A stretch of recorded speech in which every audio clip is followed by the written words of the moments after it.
Welcome to the Henry Tuesday, August 20th, regular scheduled board meeting. We're going to begin our meeting with an invocation and the Pledge of Allegiance led by our own Pastor Leonard Himes. If everyone would please stand.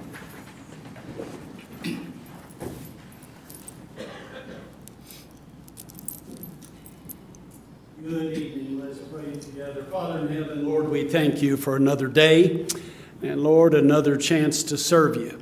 I ask tonight you would be with us in this meeting, Lord, as we lift up our nation, our state, and our great county before you, that you would lead and, Lord, just help us through things this evening. Bless all those laboring in the field out there this evening and protecting and preserving life and property for us. And we'll thank you, Lord, for all you do for us. In Jesus' name, amen. Amen. I pledge allegiance to the flag of the United States of America and to the republic for which it stands, one nation, under God, indivisible, with liberty and justice for all. Thank you. You may be seated.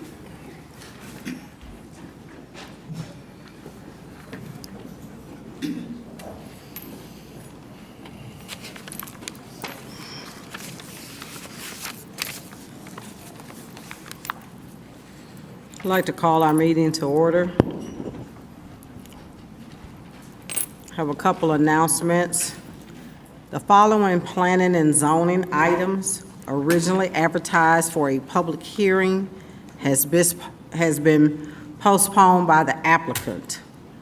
RZ 24-05, the Revived Land Group, LLC of Atlanta, requested a rezoning from RA to R5 for property located at 250 and 382 Nell Road. This item has been postponed by the applicant, so it will not be heard tonight. The second item is RZ-24-14. Deborah Rivers of Sharpsburg, Georgia, requested a rezoning for RA to C2 for property located north of Bill Gardner.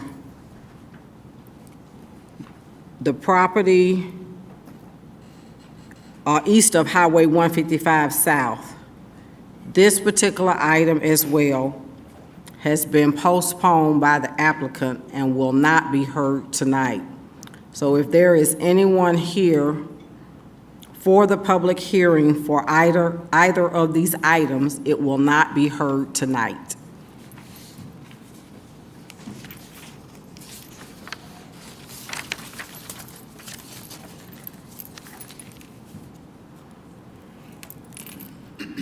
Next item on the agenda are our recognition and proclamations. Presidential Volunteer Service Award for our very own Commissioner Neat Robinson of District 2 will be presented by Dr. Thomas Smith, Chair of the City of Stockbridge Police Advisory Council. If Dr. Smith would come forward.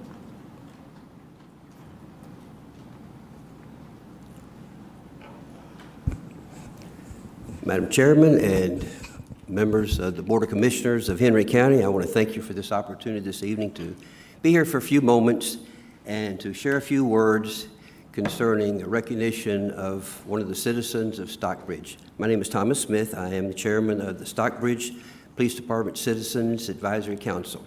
We are volunteers working together with the City of Stockbridge Police Department. Our purpose is to collaborate with them for the safety, promotion of security for the citizens of Stockbridge. We are all volunteers, which brings to the purpose of my being here tonight to recognize one of the outstanding citizens of Stockbridge and of Henry County and one of your own colleagues, Ms. Neat Robinson. I had the opportunity of serving for 6 years as a councilman, as yourself, on the Martin Luther King Jr. Advisory Council for the state of Georgia, appointed by Governor Deal. And at that time, one of the teachings of Dr. King was, and I'm going to paraphrase it, if you want to be important, wonderful. If you want to be great, fantastic. If you want to be super, incredible. But he or she who would be famous among you be one who would be in service to others. President George Bush, the father, began, when he was president, a program called Points of Light Foundation. Points of Light Foundation is headquartered here in Atlanta, Georgia. You might be familiar also with the Peace Corps. They are in charge of AmeriCorps, which is the equivalent of Peace Corps here in the United States. With the Points of Light Foundation, President Bush also established an award which is called the President's Volunteer Service Award.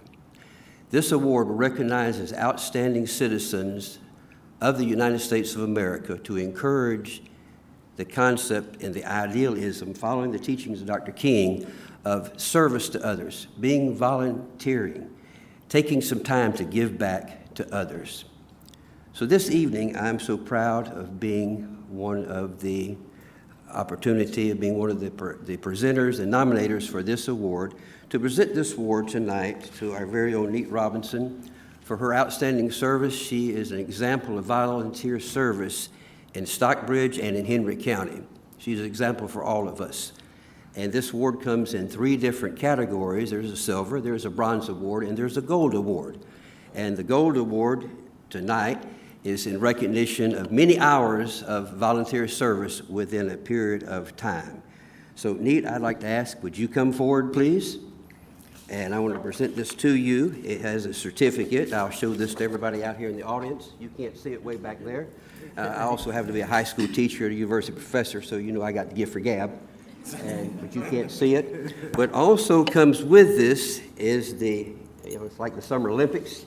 You get the gold medal, the gold award. So, Neat, thank you for all you do. Thank you for the service. Thank you for supporting the thing on the council. I'd like to present this to you. Okay, I'd like to present your certificate to you. Thank you. Excuse me, can I get a picture with the board and her family over there? Please? We're gonna do him first. If we could get a picture with the board and commissioners' family to come up, please. Her first picture by herself.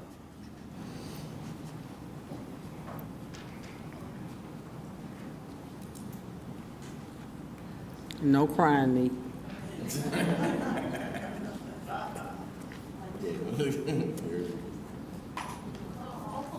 Okay.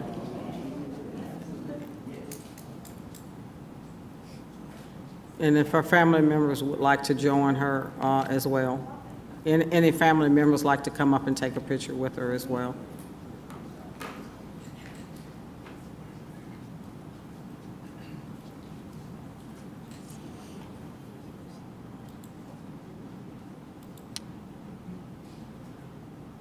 Everybody ready?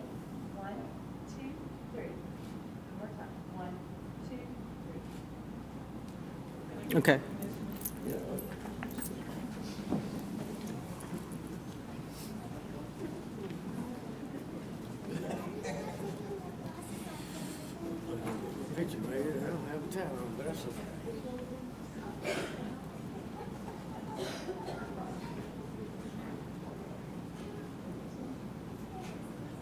Everybody ready? 1, 2, 3. One more time. 1, 2, 3. Thank you all.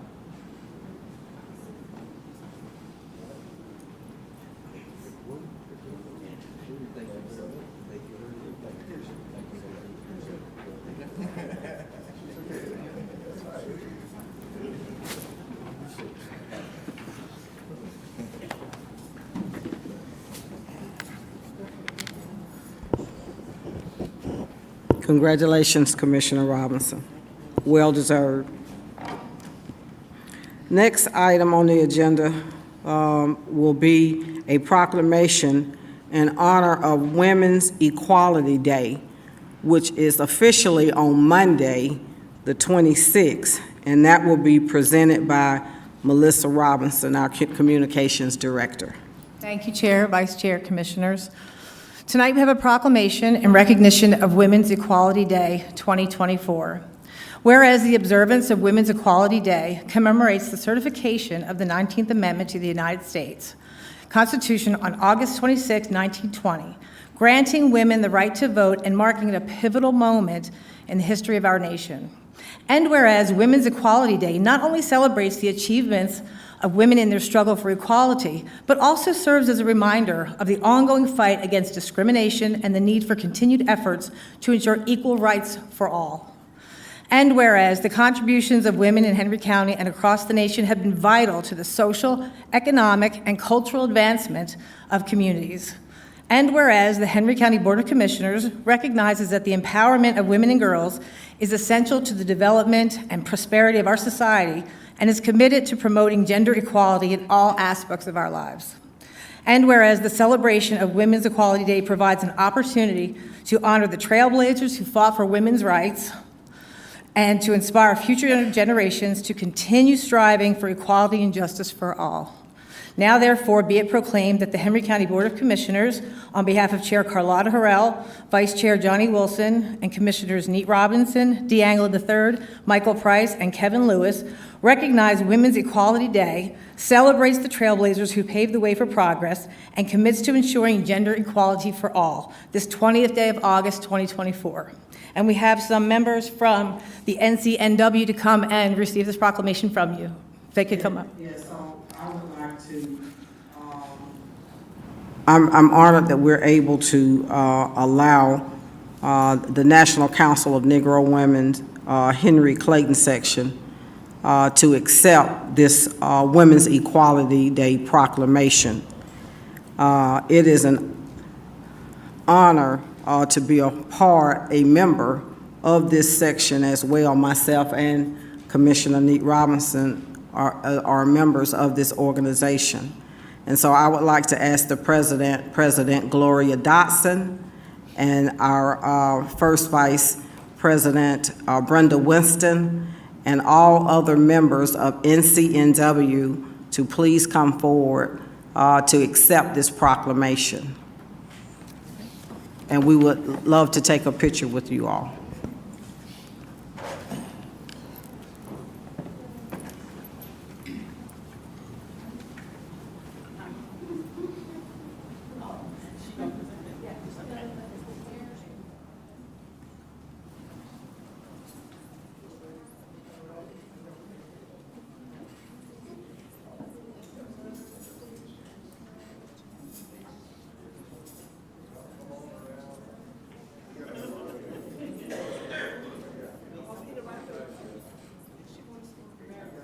If I can't see you, you can't, if you can't see me, I can't see you, so I didn't, back, up on the stairs.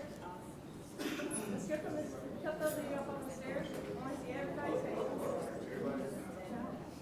There we go, all right. There we go.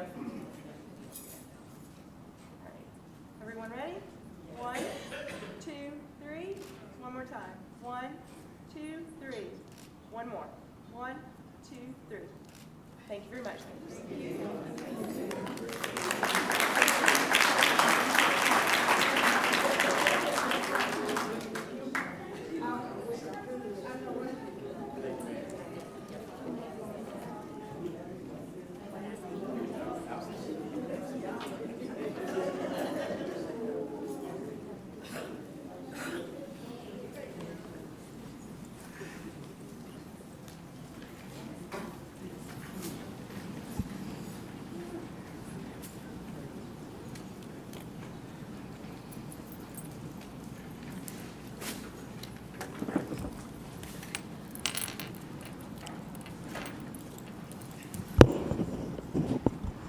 Next item on the agenda is our consent agenda. I'd like to ask our County Manager, Sherry Matthews, to please come forward and read the consent agenda.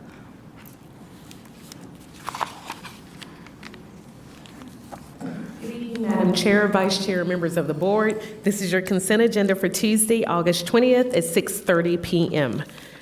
Under Leisure Services, we have a resolution awarding bid number 24-30 to Unique Portable Restrooms, Inc. for a portable toilet rental services annual contract in the amount of $18,186. Under the Police Department, we have a resolution of the Board of Commissioners to accept an allocation in the amount of $2,000 from the United States Secret Service Atlanta Field Office. Under Senior Services, we have a resolution of the Henry County Board of Commissioners to authorize contracting with the Georgia Department of Georgia Department of Human Services, utilizing the Community Services Block Grant for federal fiscal year 2025 in the amount of $284,355. Under SPLOST, we have a resolution approving the Henry County Water Authority utility relocation estimated cost for Rock Quarry Road widening in the amount of $1,773,985. Under Stormwater, we have a resolution of the Henry County Board of Commissioners approving a contract agreement between Henry County and Georgia Environmental Protection Division. Georgia EPD has an available grant under the Federal Water Pollution Control Act, and they have approved Henry County for a grant in the amount of $400,000 for Butler Bridge Park Recreation Area Improvement, green stormwater infrastructure, and stream restoration. Under Transportation Planning, we have a resolution accepting an $850,000 community project funding grant for East Atlanta Road resurfacing from the U.S. Department of Housing and Urban Development. Under T-SPLOS, we have a resolution approving a supplemental agreement for Kimley Horn in the amount of $25,000 for construction services related to shop drawing designs for McDonough Parkway Extension. We also have a resolution approving the Georgia Power utility relocation estimated cost of Rock Quarry Road widening in the amount of $5,588,187. We also have a resolution approving the Georgia Transmission Corporation utility relocation estimated cost for Rock Quarry Road widening in the amount of $1,740,000. Madam Chair, this ends the consent agenda. Thank you, County Manager. Just for clarification, are the allocations for Rock Quarry Road widening, that is the road widening that is going to turn Rock Quarry Road into a 4-lane, is that correct? That is correct. Rocky? And so we have to relocate utilities in order to do the road widening? That's correct. Okay, and this was one of our T-SPLOS Yes, projects that we did in collaboration with the city of Stockbridge? that is correct. Okay. And then on the other item, the $850,000 for East Atlanta, that is also a joint project with the city of Stockbridge as well? That's on the county portion. That's on the county's, that's, okay. I know that we got allocation, and I believe that they got allocation from Congressman David Scott with regards to the resurfacing of East Atlanta Road. Are there any questions or comments from the board? Commissioner Robinson? Madam Chair, I just want to say on the resolution for the East Atlanta Road, it is long overdue. So we are here, and I'm truly excited about that. So today is a great day. I do want to make sure, as the chair has stated, that we're going to make sure that we do our collaborative efforts with the city of Stockbridge. So that way, you know, people won't say, okay, I'm now in the city, I'm in the county.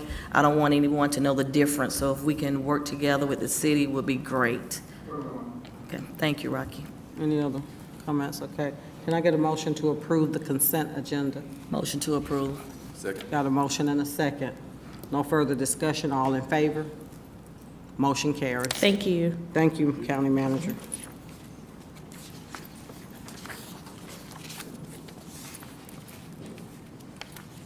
As we move to our regular agenda, Parks and Recreation, we have a resolution for the board to accept a donation of $150,000 from the Henry County Kiwanis Club. JP? Good evening, Madam Chair, Vice Chair, Board of Commissioners. I am very pleased and excited to bring before you a resolution to accept the donation of $150,000 from Henry County's Kiwanis Club. We're very excited about this. These funds will go towards new playgrounds at Heritage Park and Cochran Park. So we're very excited about them doing this. We have a good working partnership with the Kiwanis Club here in Henry County, and so we're very blessed for them to give us this large donation. Is So anyone at- here from the Kiwanis Club? Yes, so we have a lot of Okay. people from the Okay. Kiwanis Club here. Well, hey, y'all come on up. Let's take a picture.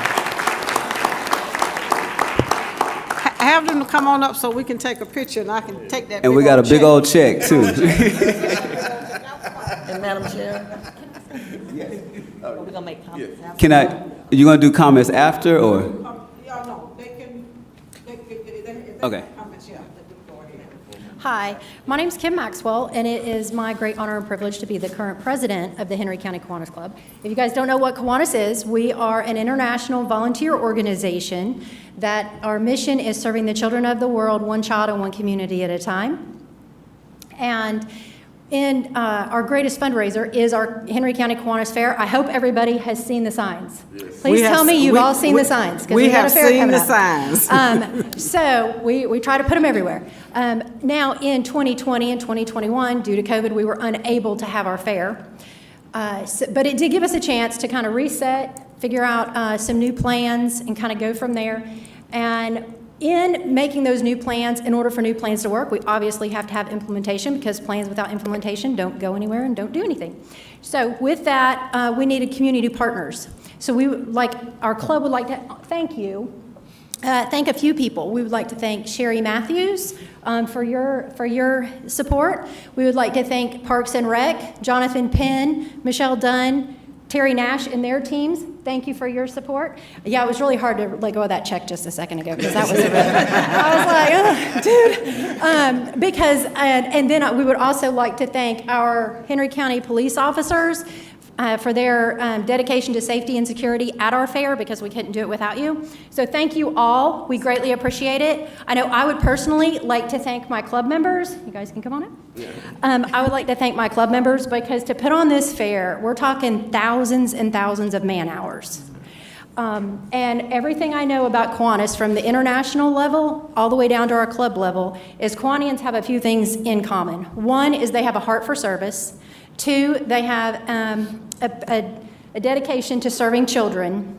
And three, they have a passion for making our communities better. So I would just like to say thank you all, because we couldn't be here and do this without you. So thank you very much.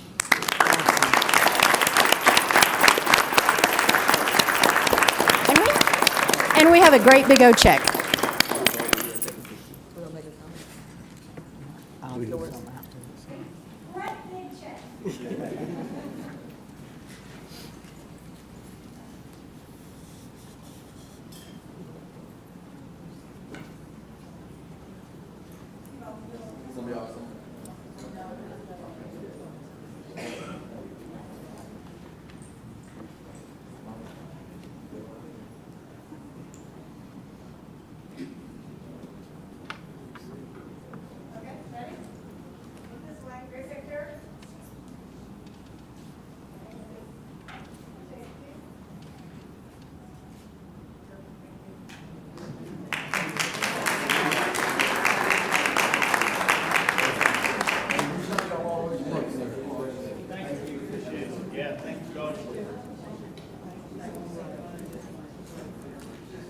Sorry, I forgot to say one thing. We would like to continue to do this, so please, everybody come out. September 18th through the 22nd at Heritage Park and support the 2024 Henry County Kiwanis Fair. Thank you.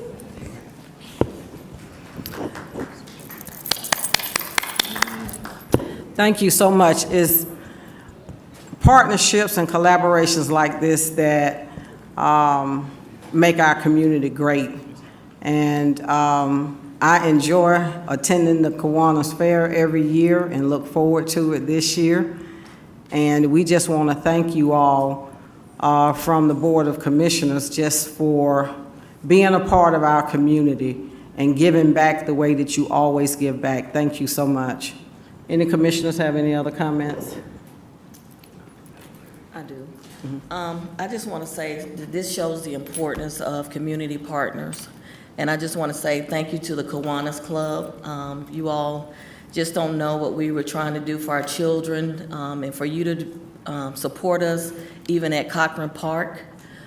This will definitely go a long way, and I just want to say from the bottom of my heart, I just want to say thank you. Because just, working with Cochran Park, when I came from the city of Stockbridge as the council member, it's been a long road, and having community partners such as yourselves, I've worked with several of you in different capacities and volunteering on different committees. So again, I just want to say thank you for now being able to come out and show your support just on the north end, even though I know you do a lot in the community. But this is just a good time for you all to come out, and we definitely appreciate all that you do for the children here in Henry County. So thank you so much. Anybody else? I'll just say from District 3 of Heritage Park, thank you for your commitment, Kiwanis. Awesome. Okay. Next item on the agenda is a resolution of the Board of Commissioners approving the completed Comprehensive Parks and Recreation Master Plan, the first plan in 50 years since we've had a plan. Thank you, JP, for getting this done. And to all of your staff that work hard to make sure that this happened, thank you all so much. Thank you. Again, like you said, this is a long time coming. This is the first plan in 50 years. So we're very excited to present the executive summary of this plan. It will be online after it's adopted. It's about 300 pages for anybody who wants to go and read it. But we are very excited to present this plan and giving us the vision and the mission on how we're moving forward here in Henry County with Parks and Recreation. Today I have up here with me Mr. Carlos Perez of Perez Planning. They have done a phenomenal job with getting this plan completed. It's been about a little over a year journey, but we're finally here, and I want to thank this board for approving us to move forward with this plan. Thank you, JP. Good evening, Madam Chair, Vice Chair, and Commissioners. As JP mentioned, my name is Carlos Perez. I'm President of Perez Planning and Design. Our firm, in partnership with Next Practice Partners, have had the privilege to work with you and your staff on the development of this exciting plan. What we'd love to do this evening is take you through this plan at an executive summary level in the following fashion. First, to remind you what the purpose of this plan was and the approach that we took to complete it. Excuse me, sorry. You have to go back a second to take action to accept the funds. Oh. We never did that. Oh, we didn't, look, we're so excited to get it, we just, okay, so. Motion to approve accepting the funds. Second. Motion is a second, all in favor? Okay, now it's officially ours. Okay, right, sorry about that, go ahead. Very important step, very important step. Next, we're going to talk about, hit on the highlights of the findings from the context analysis and needs and priorities phase to set the foundation for then to share the vision and the implementation summary for this plan. So we'll dive in. As you may recall, the purpose of this plan was essentially to create a blueprint for the Parks and Recreation Department to identify current needs, unmet needs, look at staffing, funding, facilities, et cetera, and then develop a plan moving forward. How we accomplish that was through these 5 steps, and you've seen this slide before, but each step builds on itself. We start with context analysis, developing a good foundation on the plan based on reviewing previously completed plans, looking at demographics out 10 years to see what we may look like, and then assessing the park system comprehensively, including parks, facilities, staffing, funding, et cetera. Phase 2 then used a variety of techniques to go out to the public and identify the needs of the community. And the findings from those 2 phases then allowed us to, again, go to phase 3, develop a vision, which we'll share with you this evening, an implementation strategy to phase the implementation of this plan, and now we're in phase 5, which is the final plan and the adoption. So I'm going to touch on a few highlights from phases 1 and 2, and then we'll enter into the vision of this. We reviewed the plans that you have completed to set up a good foundation for this plan, and key for this parks plan was to consider the recently adopted comprehensive plan, which identifies key character areas around the county to use as a foundation for this plan, as well as a trails plan. As you'll see, this was a high priority need, and you'll see how we're building on that plan as well. We also looked out to the demographics and see what we may look like in the next 10 years based on various data sets. And what we learned is that over the next 10 years, we may grow by about 20,000 residents. So what that potentially says is that we may have a need for more, and fill in that line: parks, facilities, programs, staffing, funding, et cetera. We also looked at your age distribution, what it may look like in the next 10 years. And what was interesting was that 1 in 2 persons are going to be between that age of 20 to 54 years of age, right? So that young professionals to working adult population as the major cohort of the population, with 1 in 4 being both over 55 as well as under 19. And so what that tells us is that anything we do, we want it to be multi-purpose and multi-generational in nature. And then lastly, we also looked at overall vulnerability. This is a data set provided by the CDC that uses 15 different demographic data sets with information such as education, employment, income, age, access to vehicles, housing, et cetera. And what it identifies is what are those areas in the county that have the lowest, or highest rather, overall vulnerability. And so we looked for opportunities for how the recommendations could help these areas strengthen in that vulnerability. We also looked at what were the high priority needs for our residents and our constituents, both from a facilities perspective as well as from a programs perspective. And we use a variety of techniques to identify this, but you see that list that identifies the highlights, right? So connectivity, both paved and unpaved, natural areas, indoor pool, restrooms at parks, and neighborhood parks. And you'll see how we're proposing to address these in the recommendations. And we also see from a programs and services standpoint, so adult fitness, water fitness, community special events, nature programs, adult youth learn to swim, and cooking and nutrition classes. We also asked residents, if you had $100, how would you spend those $100, both from a capital perspective as well as from an operations and management perspective. And it was interesting to see how these findings related to each other. So if we look at the capital improvement side, you'll see that the largest expenditure was really about improving what we have, improve existing parks and facilities, as well as connecting to it. That was the second thing, with paved and unpaved trails, and then developing new facilities. Those were essentially the top 3, and you can see how the rest stack up. Now, if we go to the operations side, we also see that the first largest expenditure of those dollars was to increase staff to improve parks. So again, that theme of let's improve what we have. And then also provide programs for seniors, adults, and youth as the other top 2 through 4. We also benchmarked the county to other agencies, both all the agencies in the country as well as those that service a similar population as Henry County. And we looked at that from an operating expenditures per capita standpoint. How much are we spending in Parks and Recreation Services from an operations per capita standpoint? And what you see on the left is how much we're currently spending now, so $29 per capita. But if you go to the far right column, you see that the median for agencies servicing the population over 250,000, they're spending about $54 per capita. So we're about a little less than half of that, and so there's an opportunity to increase that funding over time as the opportunity presents itself, and to seek those dollars as well.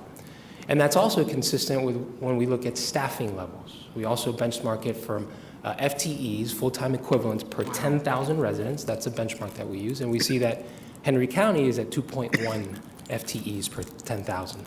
And again, if we look at that far right column in the top, the median for agencies of a similar population is 4.9.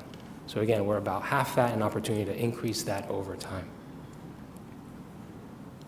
And then the last slide, as it relates to existing conditions, we also looked at how much park acreage we have, and we measured it in a variety of different ways. The first 2 sets of columns look at park acreage as considering Henry County parks as well as Henry County parks. And this is, Henry County parks and city parks, thank you. And this is measured by acres per 1,000 population. So how many acres per 1,000 population do we have per parkland? And you'll see that in both those first sets of columns, we hover around that 5 acres per 1,000 population. If we don't add any more parkland over the next 10 years, that column, that goes down to about 5.2 or 4.9 in those. However, when we include Henry County Water Authority reservoir lands, and as well as other public lands, we see that number shoot up quite a bit. Shoots up to the 15, even 19 level. The median, the national median for agencies of a similar population as us is about 4.6 acres per 1,000 population. That reminds us or shows us the importance of working with our partners to help provide these parks and recreation services and experiences to our residents. 14.6. 14.6, thank you, JP. So this is a summary of the findings. Now the question is, well, what is the vision moving forward? How do we develop a park system that responds to these needs in the community? And that's what the next series of slides is going to touch on. And we're going to present it in the following ways. We're going to share the mission, the vision, the goals, and a few of the objectives. And then in implementation slides, you'll see the steps on how we would implement this over time. So we'll start with the mission and vision. Why is it that we exist as a department, and what is that vision that we want to provide in the future?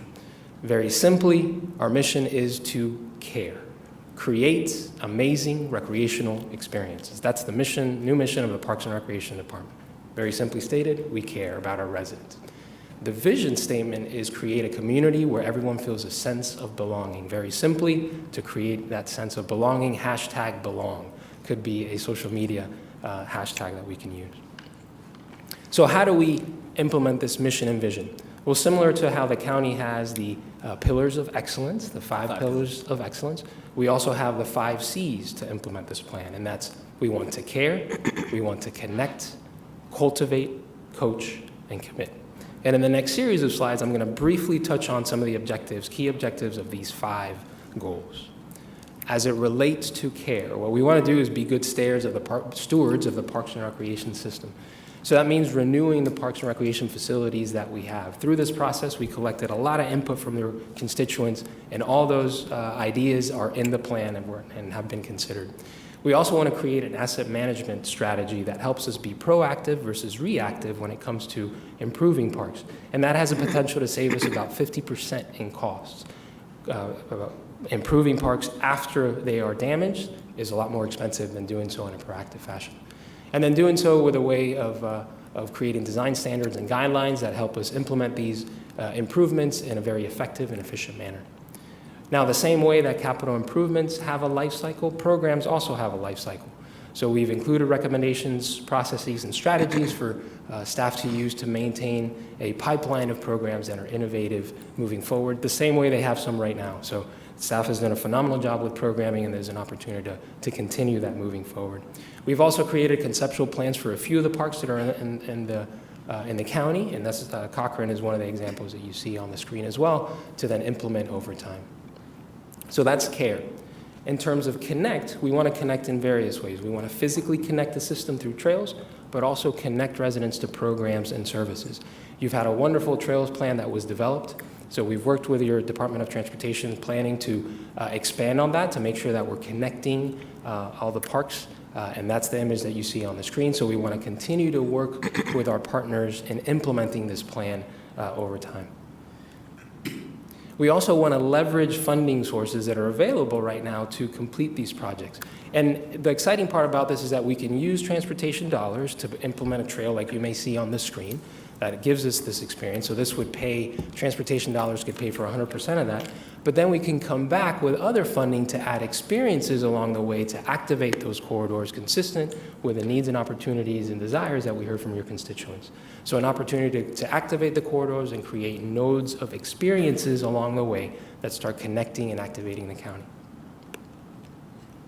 In terms of connecting to, we also want to strengthen our partnerships. As we mentioned, our partners help us address those services in the community, so working with schools and the water authorities to, as we can, provide access and experiences to those spaces as we can.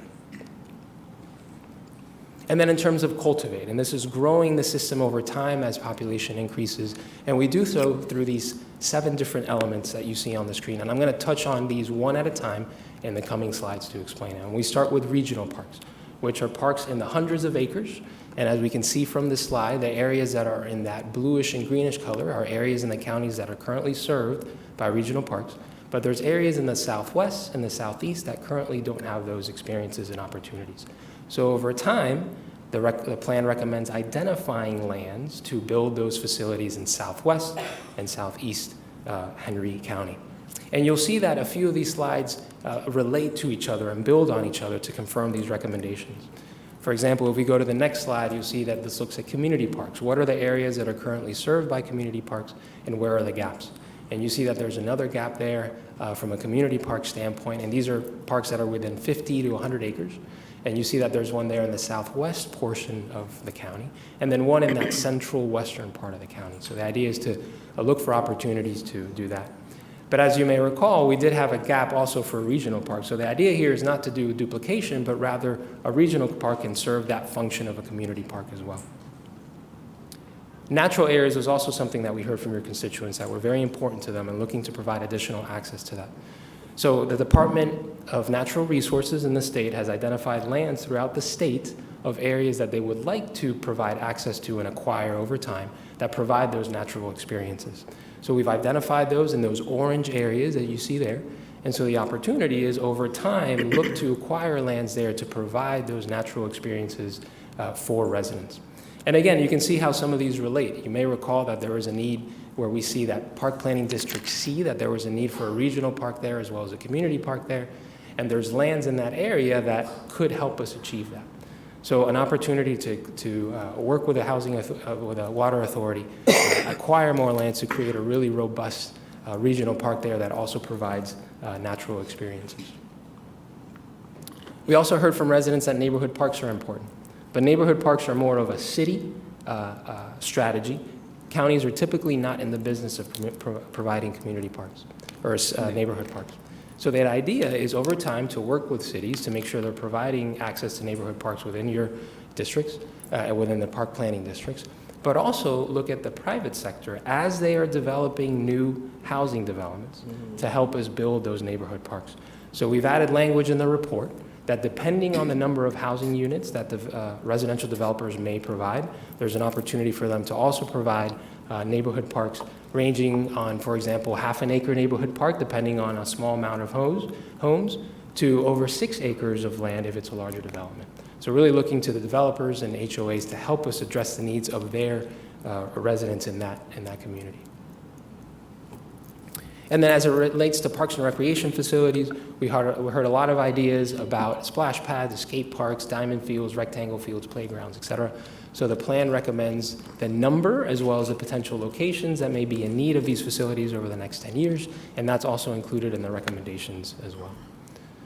And just a few more slides as it relates to Cultivate, also looking at cultivating programs, special events, volunteering opportunities. Again, your staff is doing an amazing job providing programming, the idea to build on that over time, as well as public art. The plan includes recommendations to potentially allocate between 1% to 2% of capital projects. Those funds could be allocated to public art to give a sense, create a sense of place that's local to the community, as well as getting local public artists to participate in those projects as well. And then lastly, just 2 more, Coach, which really is about coaching staff and creating the Henry County way for customer service, a customer service strategy that is unique to Henry County, that looks at creating an innovative task force and includes innovation in how things are completed, integrating technology into how things are done, and then also continue to focus on staff mentorship and recognition, similar to what staff is doing right now. And lastly, commit. How do we commit to grow the Parks and Recreation funding in the future? As we mentioned, currently we're spending about $29 per capita.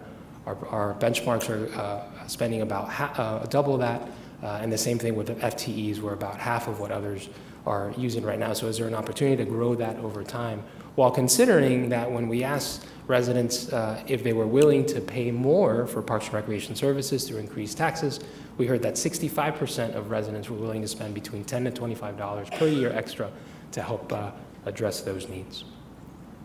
So that gives you a summary of that vision, and here you see an image of that integrated vision to, again, create amazing recreational experiences, and also to create a sense of belonging through the goals of care, connect, cultivate, coach, and commit. Now, the question is, well, how do we pay for all this?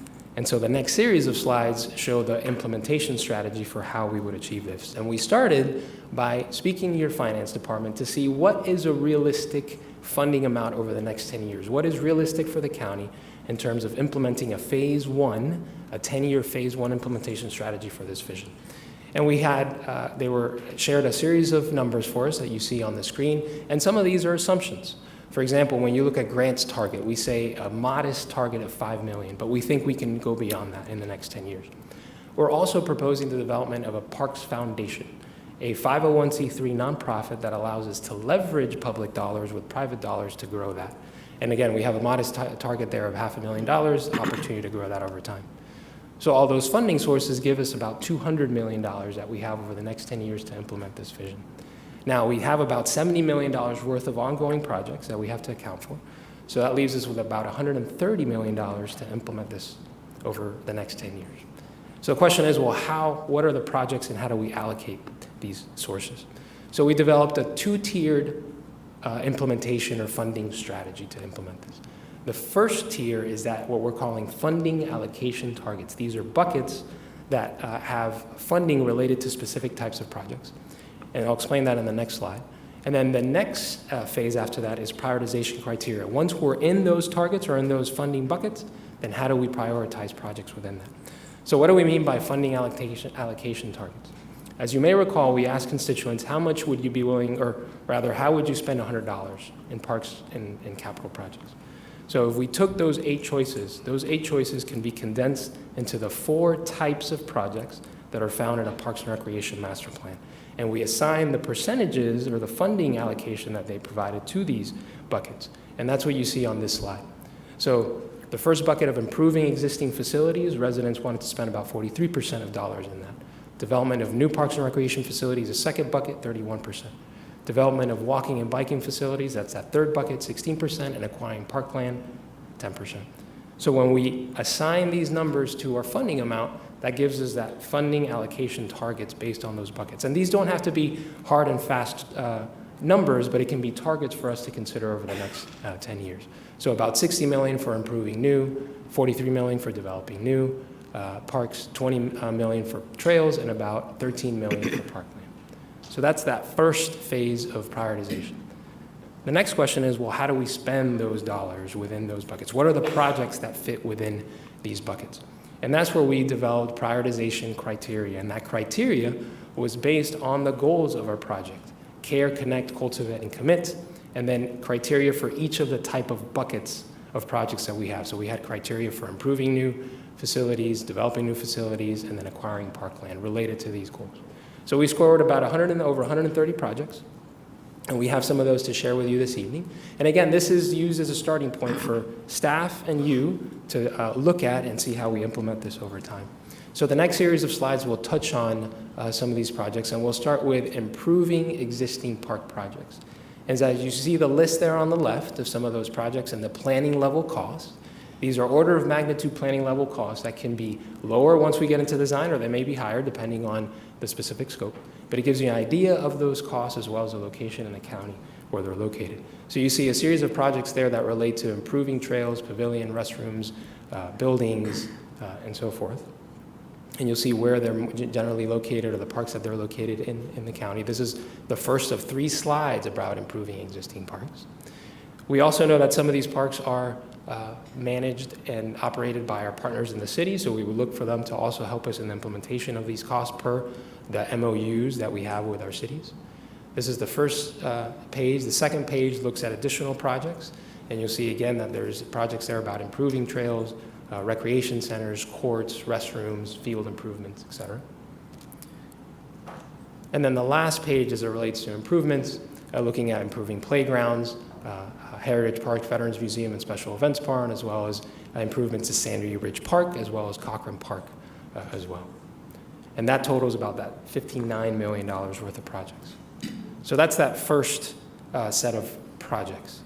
The next is dealing with new projects. What are those new projects? So we're proposing the projects that scored highest in this criteria was first a new indoor center at Heritage Park, so about a 35,000 square foot indoor recreation center, and then developing that new regional park in that Park Planning District C that you see, that number 2, about 25 acres of that regional park based on the funding that we have. So those 2 projects get us to that $43 million. As it relates to trails, as you may recall, we do have a trails plan already that already has a prioritization strategy and projects already prioritized for implementation. We did identify new projects as part of this that help us connect to parks, so we're adding that to that, or we encourage this addition to the plan developed previously, and then using the $21 million that have been allocated for the implementation of trails in the county as well, with a focus on connections to parks. And just a few more slides. Last one is about parkland acquisition. How do we prepare for the future and start acquiring land? So you see that the first two we're creating or purchasing land in the southwest and in the southeast for new regional park upwards in the 200-acre mark, expansion of Nash Farm Park, that new community park there near Park Planning District B in that western central part of the county, and then the expansion of North Ola Park as well. And then the last piece of this is creating the staff actions for staff to implement this plan over time. So in the report, we include staff actions under the 5 goals. With 13 objectives, 92 steps, we have over 180 actions for staff to consider with key performance indicators as well as timeframes when to accomplish them to then help implement this plan. And that takes us to the end of this presentation. So thank you for the time. Thank you for your opportunity to share this information with you, and look forward to any questions you might have. Thank you. Okay, thank you. Thank you. Thank you so much.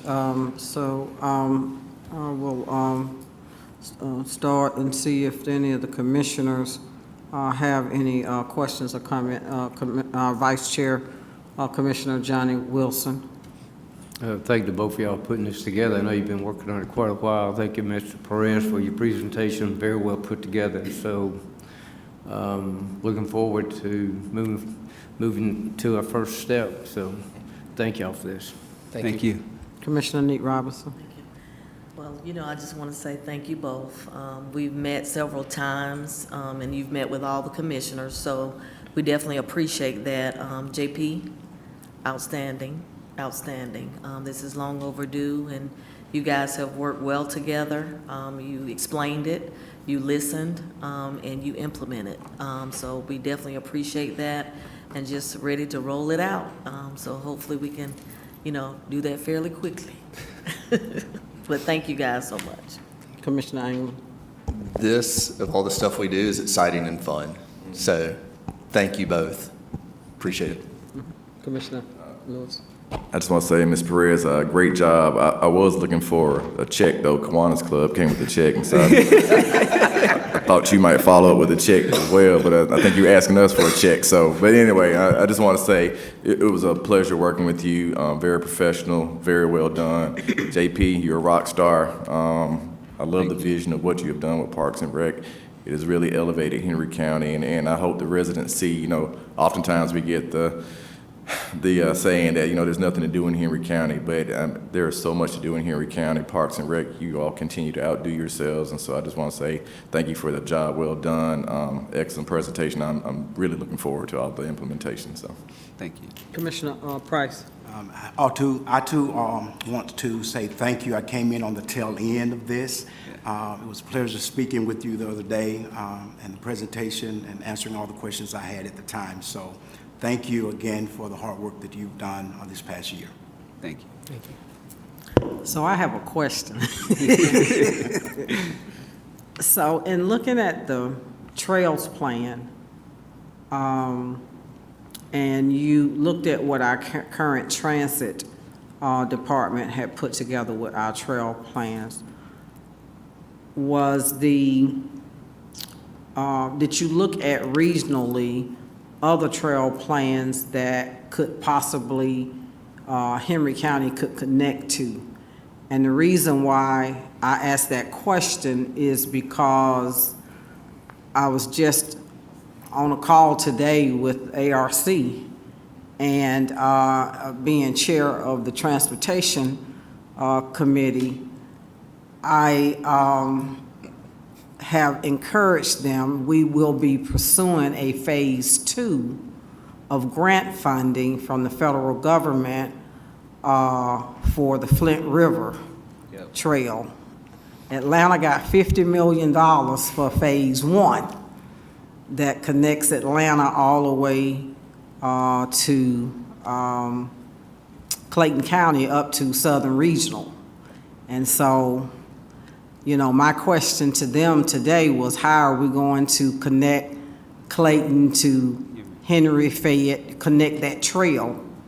And that will be a Phase 2 funding. So I was just curious, as part of this plan, are we looking at trail connectivity to other trails that are in our surrounding counties? Because when you talk about mobility and moving people around, whether you're running the trail, biking the trail, you know, or, you know, just walking the trail, you know, how are we making sure that we are connecting to our surrounding trails that are in the region? You want to go first? Yeah, as you know, regional connectivity is a factor in scoring these grants. So yes, both this plan as well as the previous plan do identify those opportunities. So moving forward, there is that potential of let's identify the trail segments that can score that, right? Get us those points and then help implement them. Okay, yeah, as you're looking for grant funding. Right, and this was more of a higher level, but as we get down to the nitty-gritty of those trail planning, then we'll see where they connect to those other trail plans, so. Okay, awesome. Well, thank you so much for the presentation. This is something that is 50 years overdue. And where's the rest of Parks and Rec at? 'Cause Yeah, we need so to. before you do any approvals, I would like to bring our Assistant Director, Ms. Donna Holder, up. Yes. She's here. And just say thank you to her and the rest of the team, because you all said I'm doing a great job, but it's the team that's doing a great job. Right. We have a great team that's doing a wonderful, wonderful job. So thank you, Ms. Donna.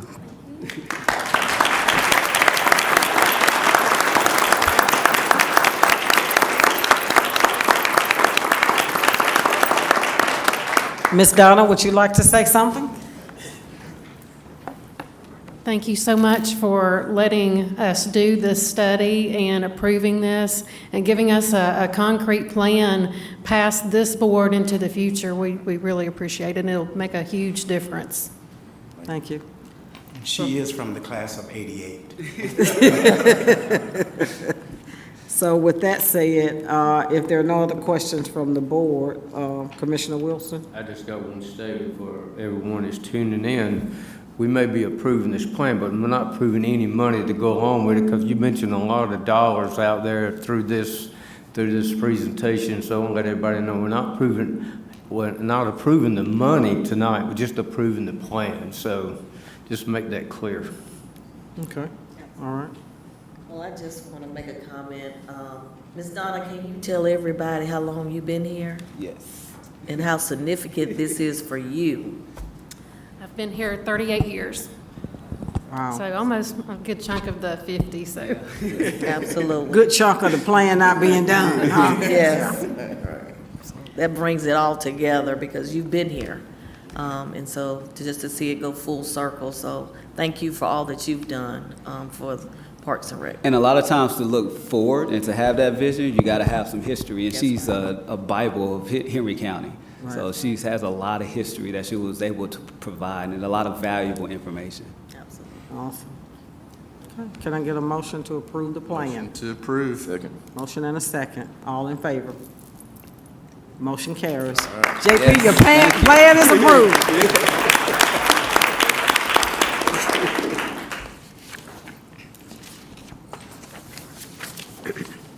Awesome. Next item on the agenda is planning and zoning, RZ-24-04. This is a public hearing. They're requesting a rezoning of C1 Neighborhood Commercial to C3 Highway Commercial for property located on 1941. Good evening, Chair, Vice Chair, Commissioners, and pillars of the Henry County community. We're having a little bit of technical difficulties.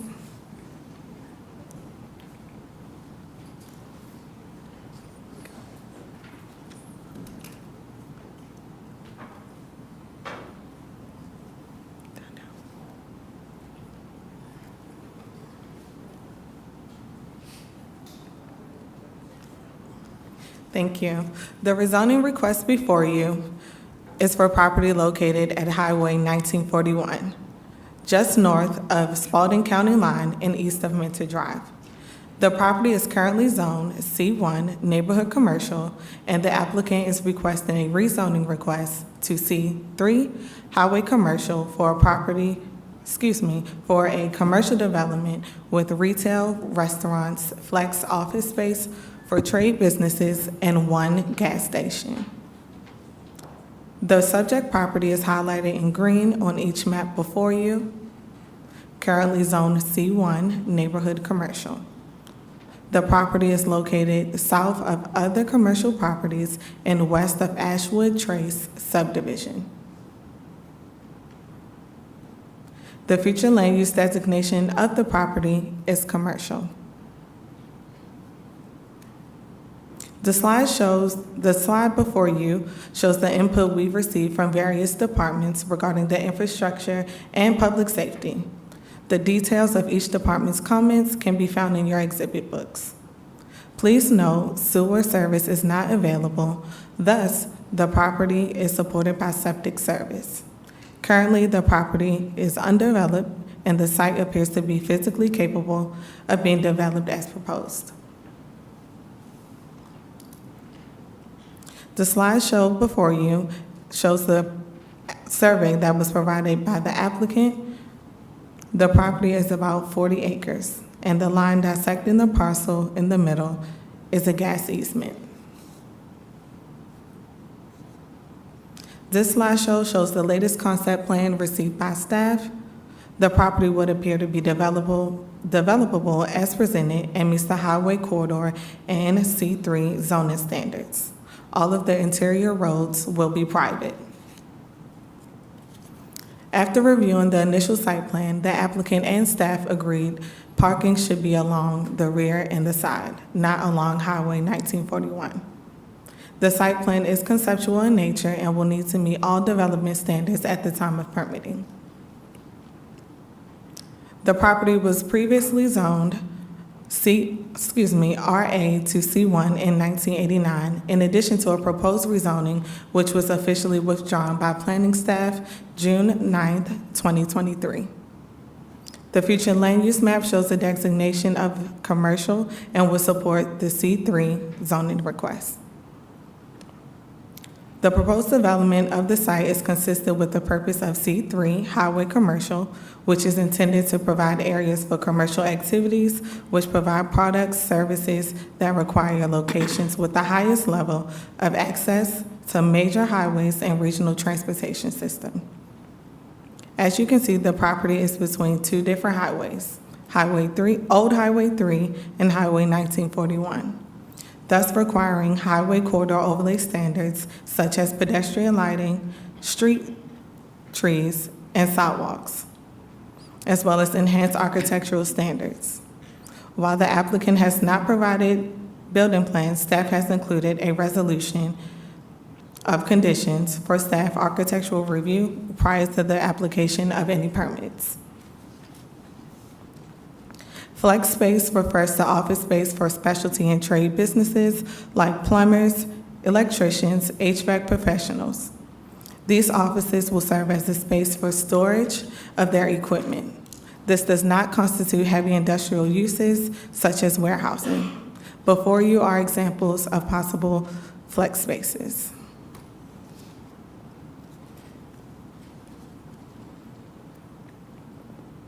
Staff recommends approval of rezoning from C1 to C3 Highway Commercial with the following conditions. I would like to note that on June 13th, 2024, the Zoning Advisory Board recommended approval with the conditions. Since that meeting, staff has added 2 conditional conditions, and please see the included conditions as an additional list of prohibited uses. And at this time, I'll take any questions. Does that include car washes? Car washes, I believe, are excluded in the highway corridor. Give me one. I don't see it on here. I need it to be where, I need it to be on here. I need it to be listed, no car washes. Yes, ma'am. And no nail salons, I see that. Okay, all right. I know this is a public hearing. I'm gonna let y'all get to the public hearing. Anyone wishing to speak in favor of the project, please come forward. State your name. And you have the clock. You have 10 minutes to present your case. Thank you, Madam Chairwoman and Commissioners. Greg Hecht for the applicant, 205 Corporate Center Drive, Stockbridge, Georgia, 30281.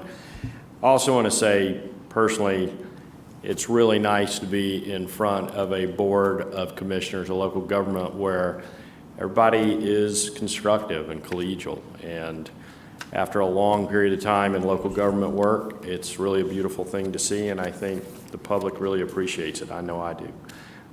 Thank you for whether you say yes or no to this. We appreciate that very much. This is a project that basically is already commercial, goes from C1 to C3. It is low impact because it has to be, because it's septic. It is basically there to have basically retail, I'm sorry, Sarah. Oh.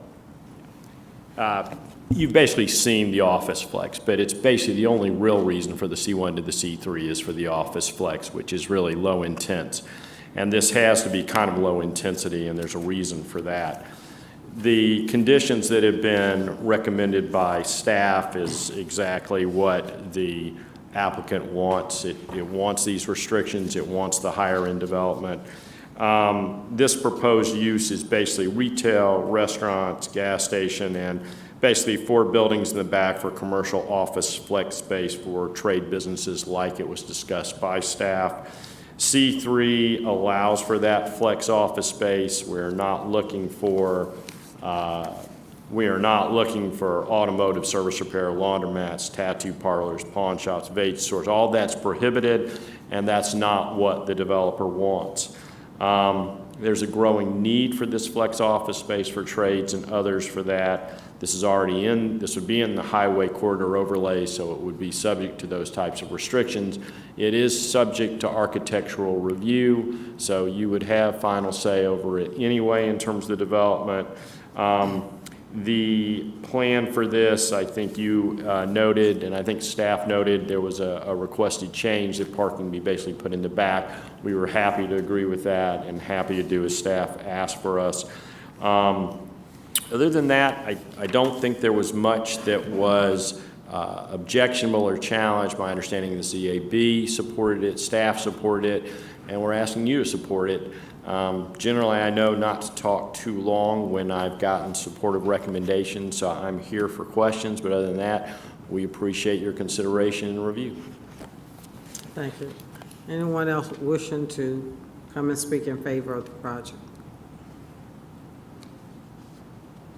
Anyone wishing to come to speak in opposition of the project?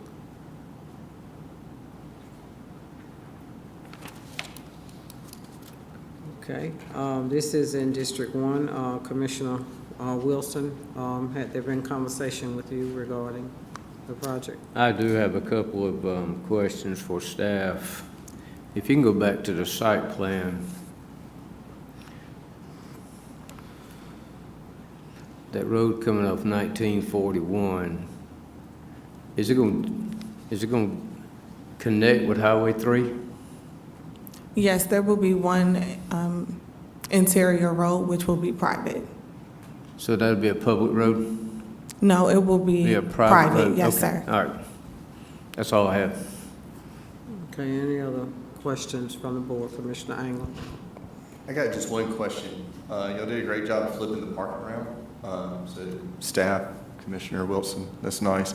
The only question I have is, y'all did it on the 1941 side. Why did y'all not do that on the old Highway 3 over there? Just food for thought.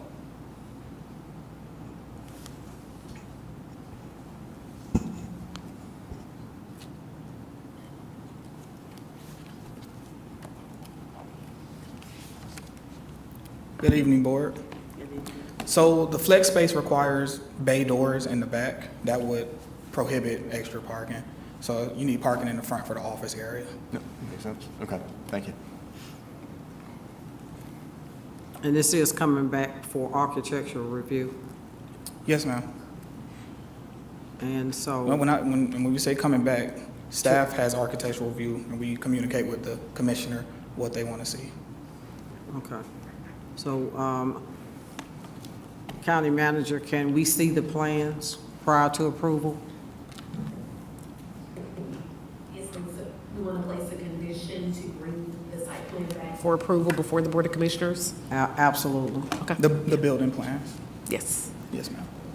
So do we want to do that probably at the development stage? Yes, When they ma'am. do their land disturbance? Okay, so we'll write the condition that we will bring the plan back to the board for approval prior to the issuance of the development permit?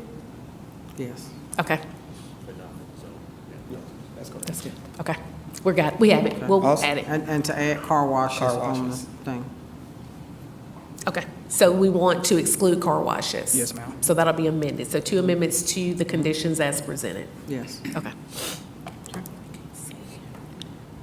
Get a motion to approve? I make a motion to approve adding the condition of bringing the architectural review back to the board and adding the car wash to what's prohibited to that list as well. Second. Got a motion and a second. All in favor? Motion carries. Thank you.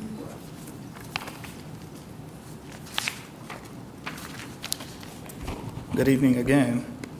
Chair, Vice Chair, Commissioners, and pillars of the Henry County community.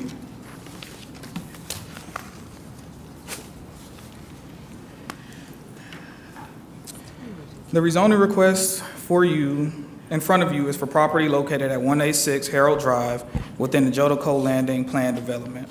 The applicant is requesting a modification from a master development plan to change the existing O&I office institutional pod to an RM multifamily residential pod.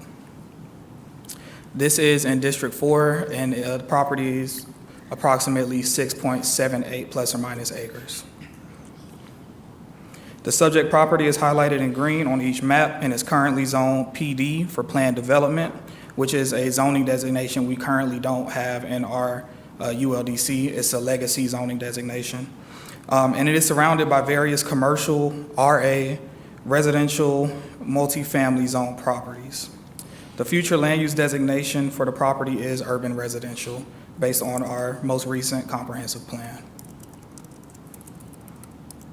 That brown is your urban residential, and the blue is the high-density mixed use. So this is an area meant for some sort of concentration.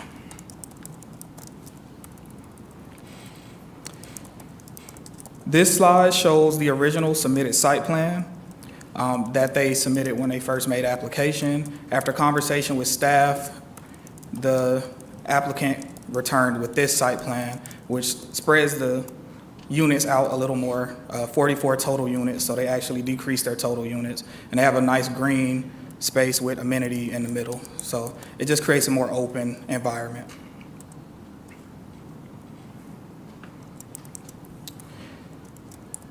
This next slide shows what the development would look like in respect to the rest of the already platted Jodico Landing subdivision that's currently there. Here are some sample elevations of the type of housing the property owner wants to build on site. These examples will be used as inspiration during architectural review if zoning is granted. And I believe the developer also has more elevations to show when they come up. We'll go back to the site plan so you can just kind of take a look at it. Could you go back to the other one? This one right here? Yeah, this one right here. Yes, ma'am. Okay, so what is in the, on the RM pod 3.15 acre? what- That's currently townhomes as well. Those are, okay, those. Yes, ma'am, they're already on the townhouses, ground. okay. People already live in them. Already, okay, and then the RD pod is what? Same thing, townhomes. They townhomes? Yes, too? ma'am. Okay, all right. So it still fits the, okay. Yes, all right, ma'am. Okay. The applicant is requesting to modify the master development plan to amend the POD designation for the subject property from O&I Office Institutional to RM Multifamily Residential as part of the Jodico Landing, formerly Woodfield Crossing Plan Development, as previously approved per RZ 0706. An RM multifamily residential designation is required to support the proposed development of 44 units, multifamily rental townhome development. The subject property has a future land use designation of urban residential, which supports densities of up to 4 to 12 units to the acre net, and the proposed density for this particular pod is 7.4 units to the acre. The subject property, Zone PD with the O&I pod, as illustrated in the Henry County zoning map adopted on November 19, 2013. A review of zoning records indicates that the subject property was rezoned on July 17, 2007. There also were some variances in May right before that rezoning.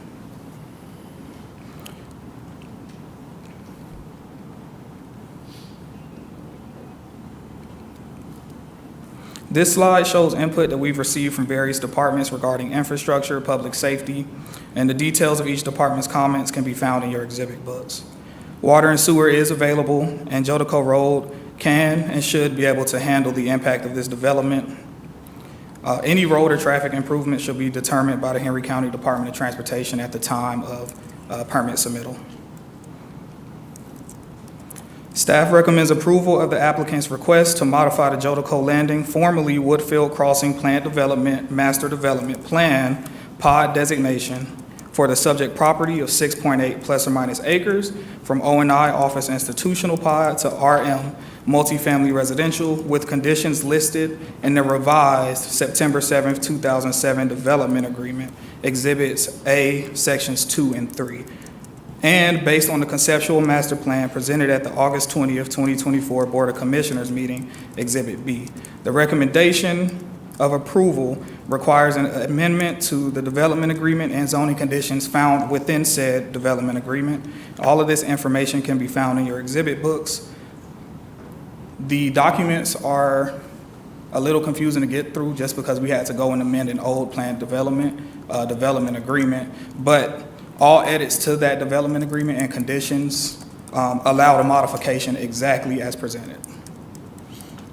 And I will be happy to take any questions. Can you go back to the actual? Yes, ma'am. This one here.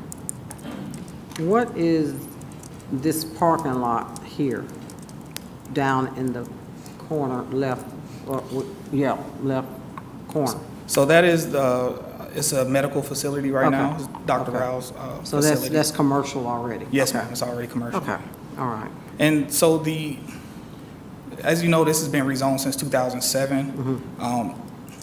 I think that it was likely a good idea to try to get some office institutional back then in 2007, but just driving past it, nobody's going to put commercial offices back there. Right. It's already a rental community, so Right. it will fit at least the character of the area. Okay, all right.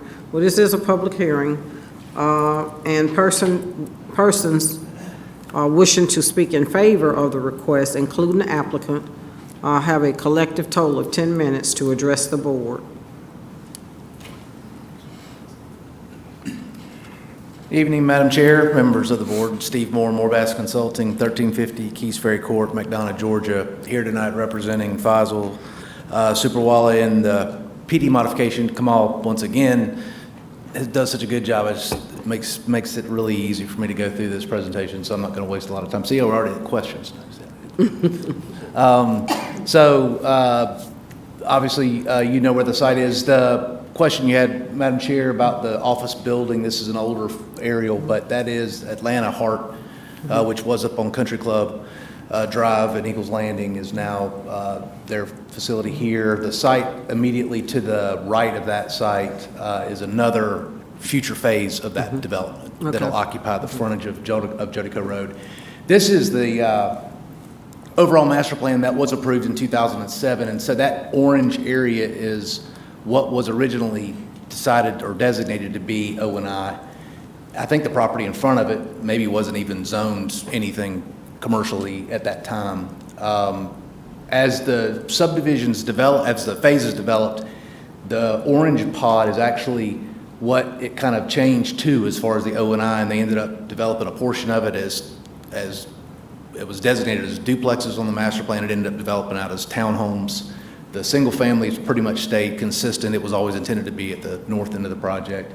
And again, as you saw earlier, that's kind of what we're proposing our development to occupy the footprint of that O&I pod. So again, as Kamal mentioned, we're proposing 44 units as a gated rental community. We are glad that we ended up landing on this plan with the large courtyard in the middle, all the units facing this. They will be front entry access, 2-car garage units. They are 24-foot wide units that will face this large courtyard area. That central area will contain a resort-style pool, dog park, mail kiosk, and then a small clubhouse will also serve as a leasing facility or leasing office for the community. These are some renderings that show the kind of looking into that parking lot area where the amenity center would be. That's an existing pond that was a master facility that was built for the development. It was built and sized for this phase as well, so there won't be an additional stormwater pond constructed. Again, another view of that kind of street that surrounds this large area here. And again, the architecture, as Kamal mentioned and showed on the elevations, is definitely unique and different, a much more modern style architecture. And I've stood in front of this board and heard a lot of talk about variety and change of the humdrum, everything with the pitched roofs. And so the flat roofs is definitely a trend in more urbanized areas. And we felt like with the location of this, so close to Interstate 75 and the Jodico Road, that this might be a good spot for that. I'll just go through these. Like that. So these will be a mixture of 3 and 4 bedroom units. They'll range from 1,400 to 1,600 square feet. Expected rental rates would be in the $2,000 range for a 3-bedroom, up to $2,200 for a up to $2,200 for a 4-bedroom unit.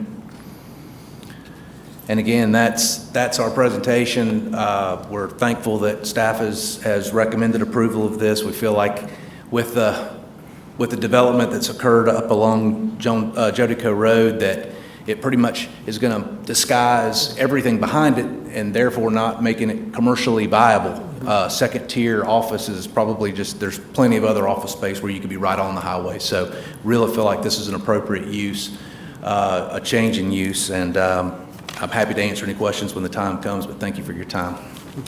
Thank you. And some of the okay, never mind.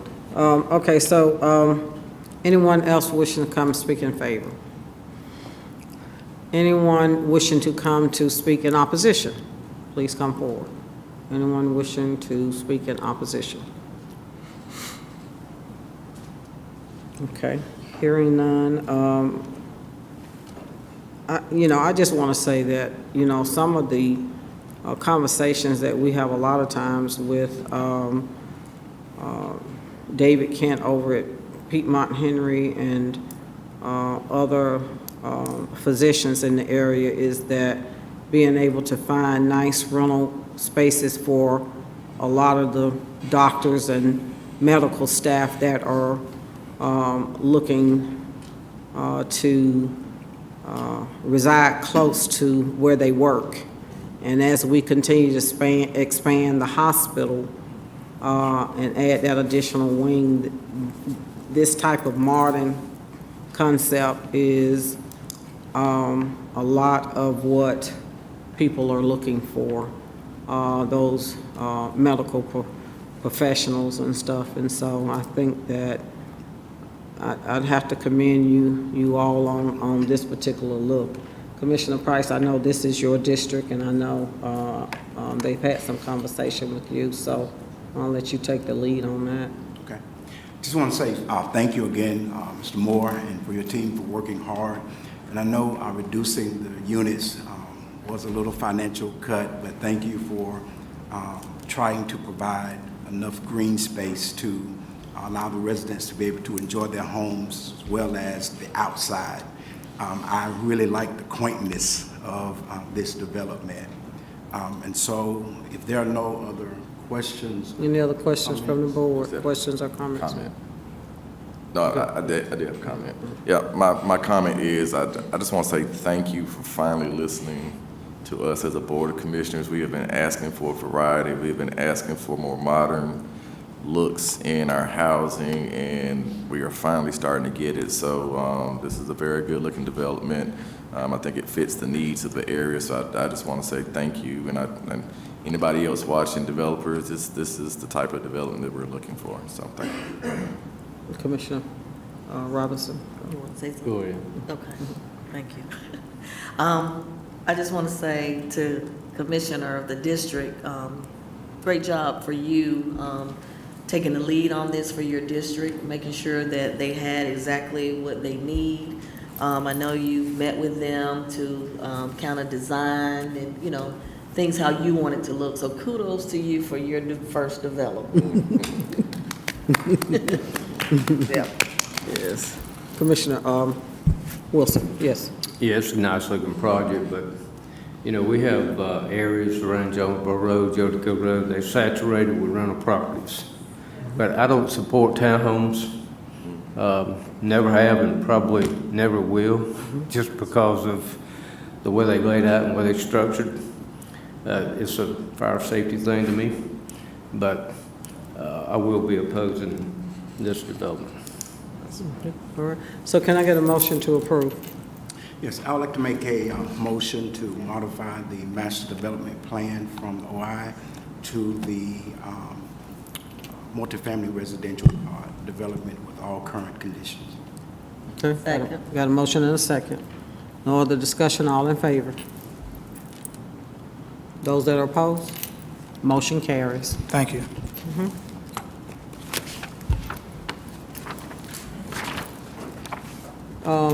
Jasmine, do we have anyone sign up for public comment? Okay. No one sign up for public comment. I don't have anything. Is nothing else on the agenda? Okay, well, meeting is adjourned. Thank you all for tuning in.